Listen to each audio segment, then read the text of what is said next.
be received from blameless priests, or it became pollution. To this effect, Athanasius declared that he who is sprinkled by heretics is rather defiled in ungodliness than redeemed with the ransom of Christ. Jovinian, a man in other respects also eccentric, ascribed extravagant effects to baptism. He endeavoured to show, said his opponent Jerome, that they who had received baptism in the fullness of faith could not be tempted of the devil. If any were so tempted, they had received the baptism of water only, and not of the Spirit. All who had kept their baptism unstained had the same reward in the kingdom of heaven as, on the other hand, all who fell had the same punishment. His views were condemned by Ambrose and by Siricius, Bishop of Rome. The doctrine of the Holy Eucharist, important as it is, did not become the subject of any conspicuous controversy or of synodal decision within the first 6 centuries. There was no sharp authoritative definition of the effect of Eucharistic consecration. Various teachers expressed their opinions in diverse ways, without condemning those who expressed their views differently. All agreed that there was something in the mystery to be looked upon with reverence and awe. All agreed that the bread and wine became, by priestly consecration, in some sense the body and blood of Christ. But the nature of the change was variously conceived and expressed. Some regarded the presence of Christ in the elements as a spiritual one, effectual only to the faithful receiver. Others conceived the effect of consecration rather as a change of substance in the bread and wine, while the greater number of teachers adopted neither of these views to the exclusion of the other. Almost all spoke of a change or transformation, terms which were also applied to the baptismal water and to chrism after benediction.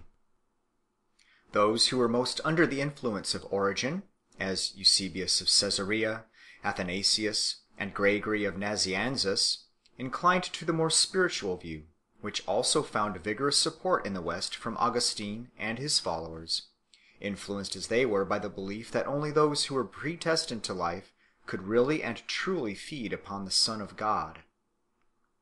Cyril of Jerusalem, Chrysostom, Hilary of Poitiers, and Ambrose incline rather to the conception of a change in the substance of the elements.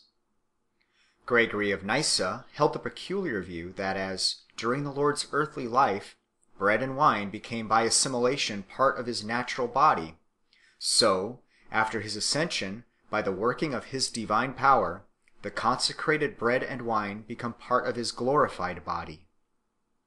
The Nestorian controversy was not without effect upon the views which were held as to the nature of the Eucharistic change. Those who held that the divine nature of Christ did not annihilate the human, also held that the presence of Christ in the Eucharistic elements did not annihilate the proper substance of the bread and wine. It remains, said Theodoret, in its own essence or substance. The proper nature or substance of the bread and wine, said Pope Gelasius, does not cease to exist. Still, the popular tendency was naturally to the more obvious and easily conceivable view of the mystic change, and this is found embodied in liturgies.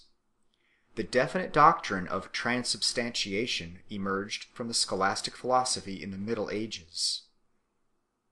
We have already seen that from very ancient times the Eucharist was regarded as, in some sense, a sacrifice, as in it was commemorated and pleaded the one all-sufficient sacrifice of Christ. This conception acquired greater prominence in the 4th century, and the Fathers sometimes use expressions which almost seem to imply that in the Holy Eucharist the sacrifice of Christ is repeated without shedding of blood. Such expressions as the spiritual sacrifice, the bloodless service, are frequent both in sermons and in liturgies, but still they imply rather a commemoration than an actual sacrifice.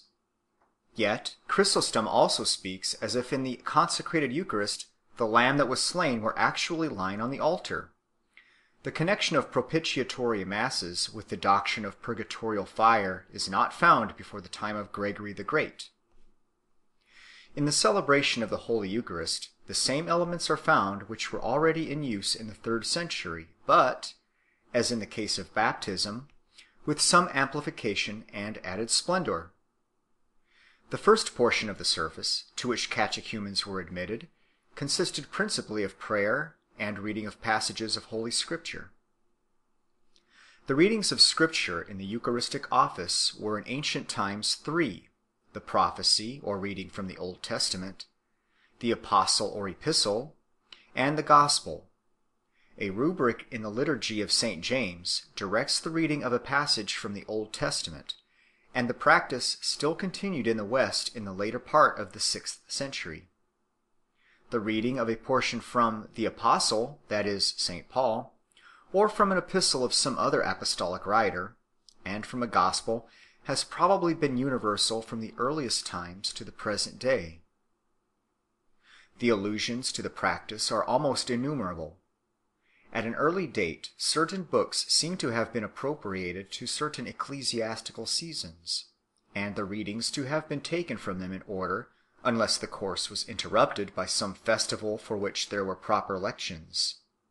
It was, for instance, an established rule in St. Chrysostom's time that the Acts of the Apostles should be read in the period between Easter and Pentecost, and St. Augustine apologizes for interrupting his course on St. John, in which he had followed the order of the Eucharistic lections, because a saint's day intervened the lections of which he was not at liberty to change. No table of epistles and gospels now exists which is certainly earlier than the time of Gregory the Great, but, even the earliest Greek manuscripts bear distinct traces of having been used for liturgical purposes, and, the fact that the same lections were employed by the fathers of the 4th and 5th centuries as the subjects of their homilies proves the very early date of their assignment to particular days." The word of exhortation and the exposition of Scripture were, as we have already seen, regarded as a due preparation for the Eucharistic feast. In the 4th century, preaching was regarded as a special function of the bishop, but not to the entire exclusion of presbyters. Chrysostom, still a presbyter, says at the end of a sermon preached at Antioch that he must now be silent and make way for his master. No layman, not even a monk however distinguished, was permitted to preach in a church. In some cases, a portion of a sermon was addressed to the general congregation, including catechumens and others, while another was reserved for the faithful when they alone remained. Sozomen tells us that in Rome neither the bishop preached nor anyone else. If this was the case, the custom certainly was broken through in the 5th century by Leo the Great, of whom we have many sermons. To speak generally, preaching was frequent in the great town churches, but comparatively rare in the country villages. Not that presbyters in charge of a church where there was no bishop were forbidden to preach, but that they frequently lacked the will or the power.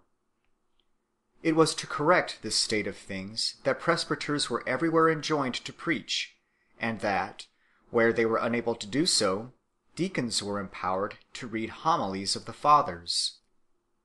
The bishop commonly delivered his address sitting on his throne at the east end of the sanctuary, though he often came forward, in order to be better heard, to the rail which separated the sanctuary from the nave, or to the desk from which the lessons were read. It must not be supposed, however, that it was only in the Eucharistic office that sermons were preached. There are, for instance, 2 sermons of Augustine's on the same subject, the second of which must have been preached in the afternoon. Chrysostom also preached at a later hour than that of communion, though it appears that he had to combat a superstitious objection to hearing sermons after taking food. Oratory occupied in the early centuries but a subordinate place in the Western Church. But in the East it was much more prominent and important, and was sedulously cultivated, the Greek preachers adopting the style which was taught in the schools of rhetoric by such men as Libanius. From the schools also, the practice of applauding admired passages passed into the churches, much against the wish of the greatest preachers. Chrysostom has to remind his hearers that they did not come to church to see a stage play. Sermons were for the most part carefully prepared